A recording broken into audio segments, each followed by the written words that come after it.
মানে আব্বু জি বলো। আমি খিচুড়ি রান্না করবো না, হ্যাঁ, হাত কেটে গেছে, মা খাইতে পারতেছি না, তো মা খাই দাও। খিচুড়ি মা খাই দেবো। হ্যাঁ, পেঁয়াজ রসুন সব কিছু কাটছো? কাটছি, কাটে সব কিছু দিছি, শুধু মা খাই দিবা। সব কিছু কাটছো?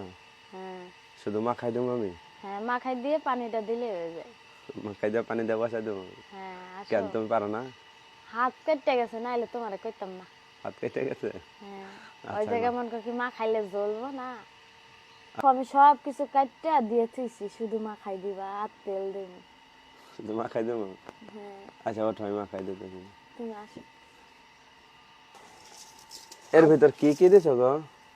রসুন, পেঁয়াজ, গরম মশলা, মরিচ, দারচিনি। রসুন পেঁয়াজ বেশি বেশি করে দিছো? হ্যাঁ, হ্যাঁ খিচুড়িতে রসুন পেঁয়াজ বেশি না দিলে ভালো লাগে না। হ্যাঁ, এখনই তো মনে হচ্ছে খাওয়া যাবো। হ্যাঁ, এখনই তো মনে হয় খাওয়া যাবো। একটু খাই দেখো তো। না, লাড়কি চুলা রান্না? হ্যাঁ, এই যে চুলা।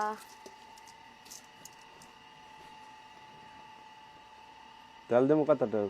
একটু দিয়ে দাও। হ্যাঁ, একটু দাও। থাক, বেশি দেওয়া লাগবে না, কম কম করে খাইবা। হ্যাঁ, কম কম করে খাইবা। যেটা যতটুক পরিমাণ দেওয়ার দরকার অতটুক পরিমাণে দে, তার বেশিও দিনে কমও দিনে। চলো তো জ্বালাও, জ্বালাও নাই। এটা মা খায় পানি দাও, পরে ওই যে